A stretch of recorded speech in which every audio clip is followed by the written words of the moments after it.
Para fines geopolíticos somos su patio trasero, al que hay que cuidar por razones de seguridad nacional. Somos el punto norte donde inicia el istmo que conecta el sur con el norte de América. Somos un punto de salida y de paso de migrantes hacia sus fronteras. Es nuestro socio comercial más importante y tiene a la vuelta de la esquina sus elecciones presidenciales. Bienvenidos a Fuera de Contexto, un podcast fuera del contexto de la rutina, de lo cotidiano, para ponernos en contexto del acontecer político del país. Poniendo todo sobre la mesa mientras conversamos con invitados de primera. Preparen sus cervezas para que hagamos política, porque si no lo hacemos, alguien lo hará por nosotros. ¡Empezamos!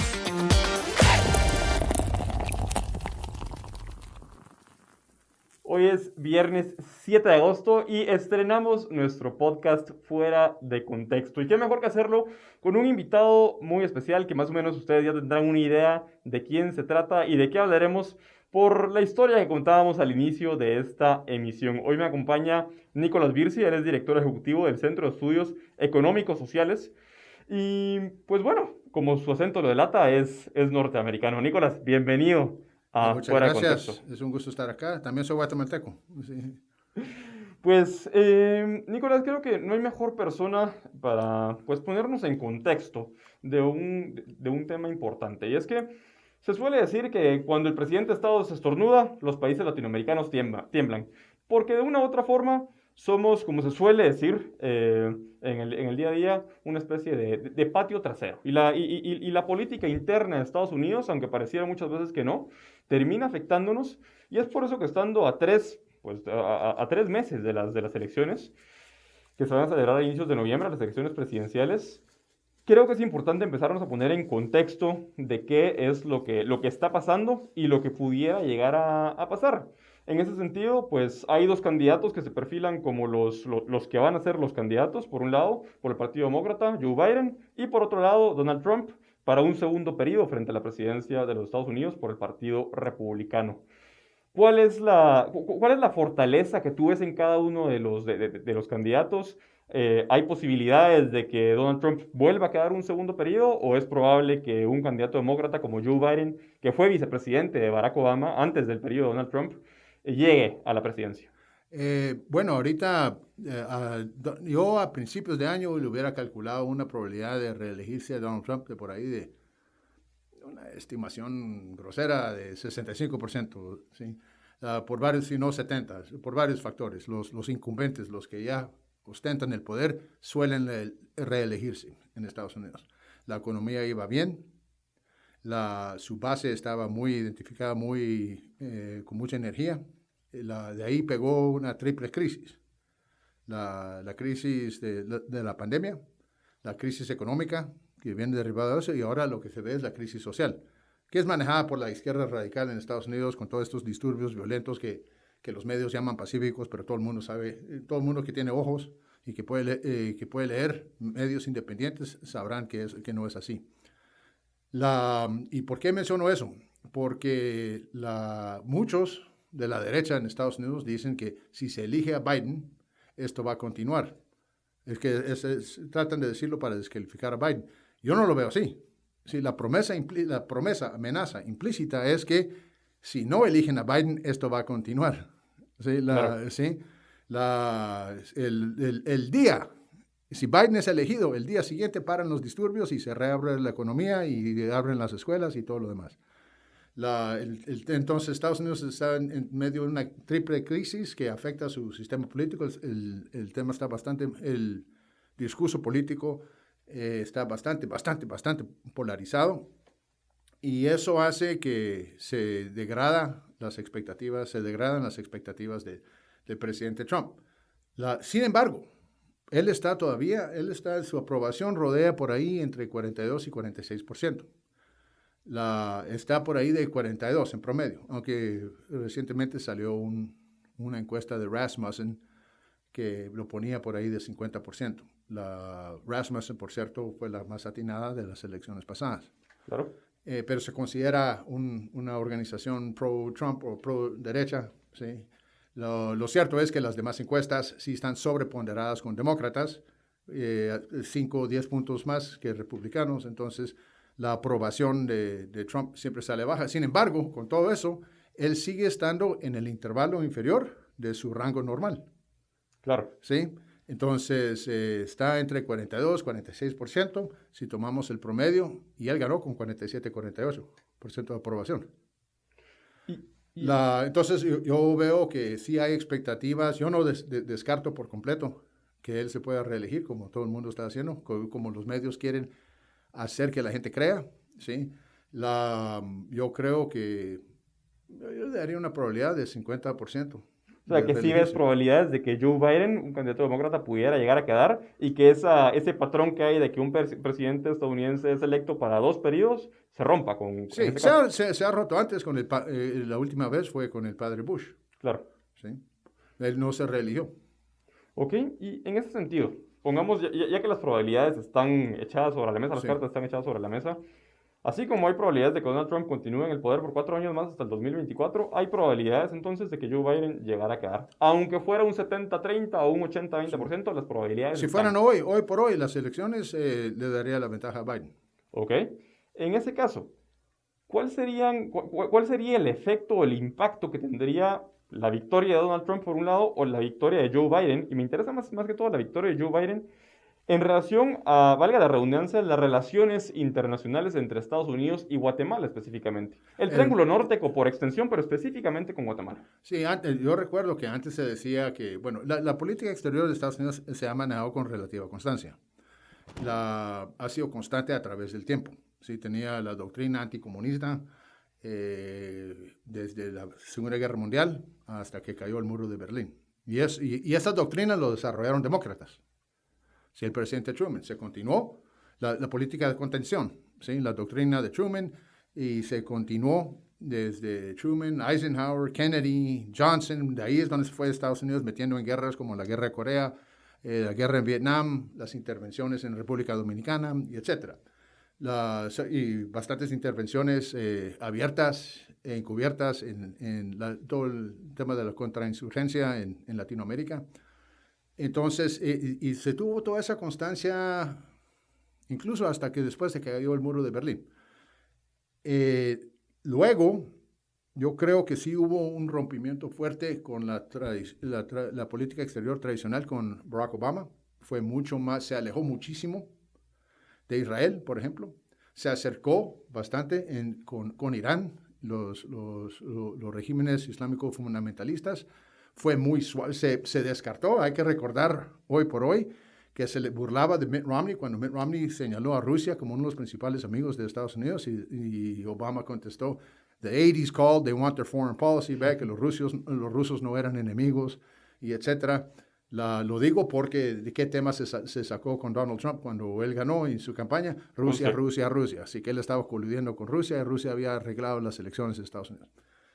Bueno, en fin, entonces regresando. Fue Obama quien se separó de la política exterior tradicional de Estados Unidos, volviéndose a una política exterior más globalista, menos basada en el excepcionalismo americano, que es en Estados Unidos trata de ser el policía del mundo, ¿sí?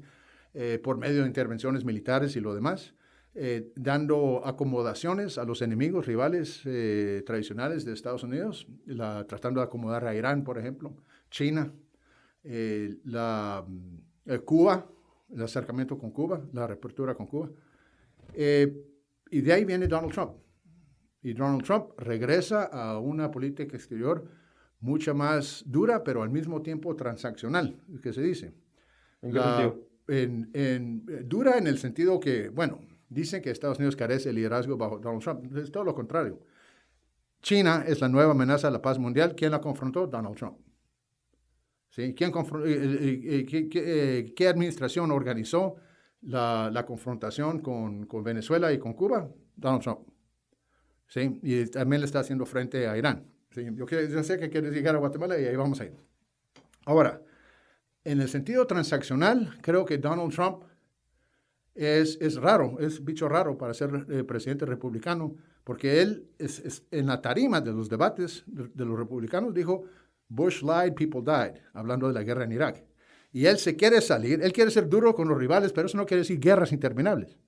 Y él prometió a sacar a Estados Unidos de todos este sinfín de guerras interminables. Y eso no es algo que Donald Trump dice en un mensaje populista, porque lo viene diciendo desde hace 30 años, cuando no tenía pretensiones políticas. ¿Qué estamos haciendo? Haciendo guerras en todos estos países, estamos gastando dinero que podemos gastar en nuestra propia gente.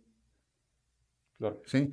Entonces, en ese sentido transaccional, él va a hacer las paces y va a trabajar con dictadores, no va a bajo la premisa que no es tarea de Estados Unidos componer todos los problemas de los países, de otros países. De ahí viene el dictador de Corea del Norte, por ejemplo. Exactamente, si se puede hacer, o cambias el mundo o trabajas como en el mundo como es.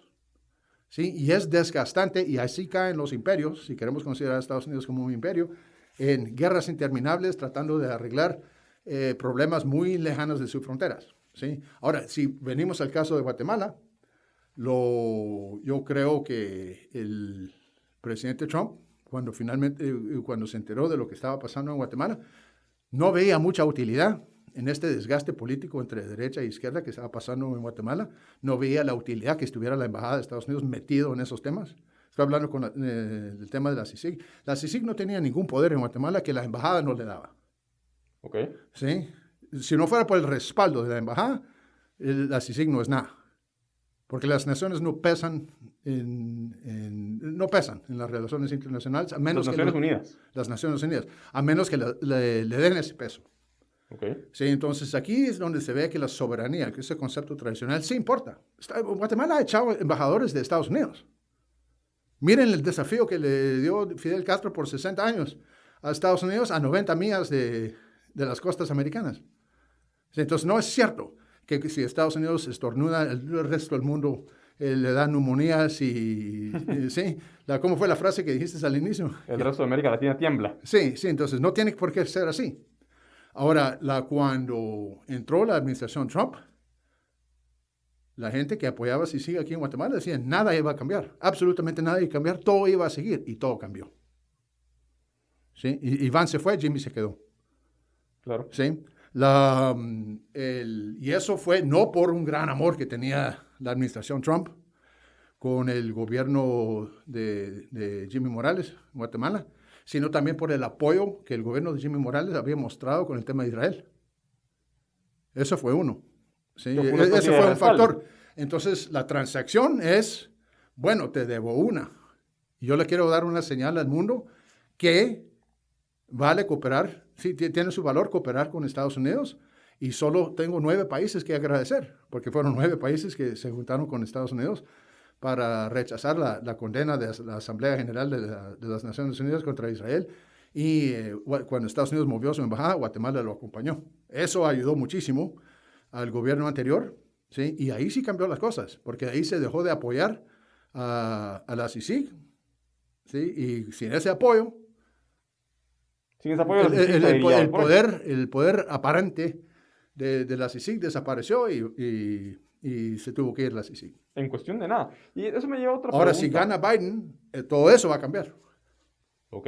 Y esto me lleva a otra pregunta, Nicolás. Se habla mucho del poder que tiene la embajada, porque efectivamente lo tiene. Cuando se hablaba de la CICIG, siempre se hablaba de la CICIG en relación a la embajada de Estados Unidos, en relación con la Corte de Constitucionalidad, pero ese actor central siempre fue la embajada de los Estados Unidos. De hecho, cuando fue la caída de Otto Pérez Molina, vimos a un Todd Robinson, con la caída de la vicepresidenta Roxana Valletti, que fue antes de la de Pérez Molina, vimos a un embajador, Todd Robinson, parándose a hablar en el podio presidencial, que son señales que te van marcando una especie de paso. De Todd Robinson, pues pasamos a Luis Arriaga, y ahora vamos a pasar a William Popp, un nuevo embajador ya nombrado para Guatemala. Y se suele decir siempre de que con el cambio del embajador va a haber un cambio brutal en la forma de hacer las cosas de Estados Unidos para Guatemala. ¿Va a cambiar algo con William Popp de forma radical? Los cambios raramente se dan tan radicales con cambio de presidente, y menos con embajadores. Los embajadores reflejan la política que se fija desde el Ejecutivo. ¿Sí? Yo diría que hubo una excepción, que cuando uno llega, cualquier candidato a presidente en Estados Unidos tiene que tener ciertos temas en su mente, en su top of mind. Israel, China, Europa, cosas así. Guatemala no está dentro de esos temas de top of mind. Entonces yo creo que la administración Trump tardó casi 2 años en ponerle atención a Guatemala. Entonces, el primer año de Trump era como el 9º año de la administración de Obama, y el embajador en aquel entonces, que era bastante proactivo, ¿sí? Hacía lo que quería en Guatemala. Que lo vimos hasta en las marchas, por ejemplo, Sí, en 2015. sí. Se salió del papel tradicional, pues, puede ser considerado bueno o malo, pero se salió del papel tradicional de lo que uno piensa que debería ser un embajador. ¿Sí? No interferir tan abiertamente en los asuntos del país. Por supuesto lo hacen tras bambalinas, pero no tan abiertamente, y mucho menos declarar en la radio que le importa poco la soberanía de Guatemala. Claro. Después tenemos el caso del actual embajador Luis Arriaga, que ha sido mucho más en el rol tradicional. ¿Sí? Y uno ve que, por ejemplo, cuando la Casa Blanca o el secretario de Estado Pompeo tuitea cosas de línea dura, también se replican desde la cuenta de Twitter de la embajada. Ojo, es cuenta de Twitter de la embajada, no cuenta de Twitter del embajador, como era anteriormente. Entonces se bajó el protagonismo. Pasémonos al tema del protagonismo ya para ir cerrando, Nicolás. Hemos visto, estamos viviendo pues, momentos interesantes desde hace un par de años para acá con el tema de las cortes, la Corte de Constitucionalidad, la Corte Suprema de Justicia, esa batalla de los mundos que le llaman algunos entre la CC y la CSJ. Pero resulta que hemos visto algunos jueces, algunos magistrados que se sientan a platicar en pláticas con el embajador. Y no solo eso, hemos visto a grupos de la sociedad civil que autoproclamada sociedad civil, te diría yo, que le mandan pues cartas, le mandan comunicaciones a senadores demócratas, particularmente de Estados Unidos, a Nancy Pelosi. Vimos el año pasado la visita de Norma Torres con Nancy Pelosi y una comitiva demócrata. ¿Cuál es la lectura que tú le das a este tipo de acciones, de reuniones? Bueno, yo diría que la izquierda guatemalteca y la izquierda americana le ha puesto bastante atención a los temas de Centroamérica. La derecha estadounidense, muy pocos creerán que Guatemala es un condado de Los Ángeles o una parte de México. No creo que le ponen mucha atención.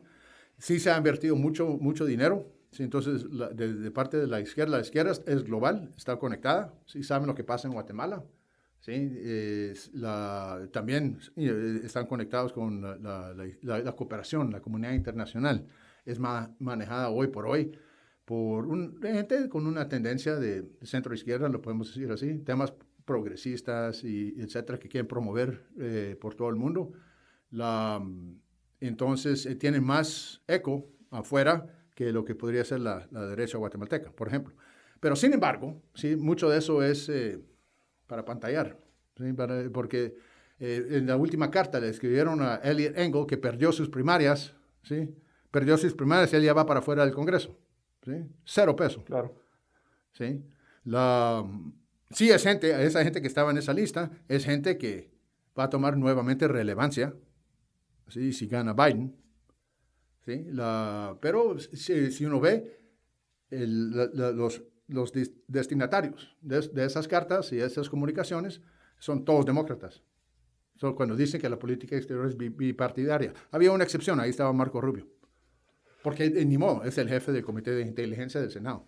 Nicolás, vamos a pasar a una parte un poco más dinámica del programa. Y es que, así como tenemos preguntas abiertas, preguntas amplias, hay una serie de temas y de preguntas que, como se llama el podcast, fuera de contexto.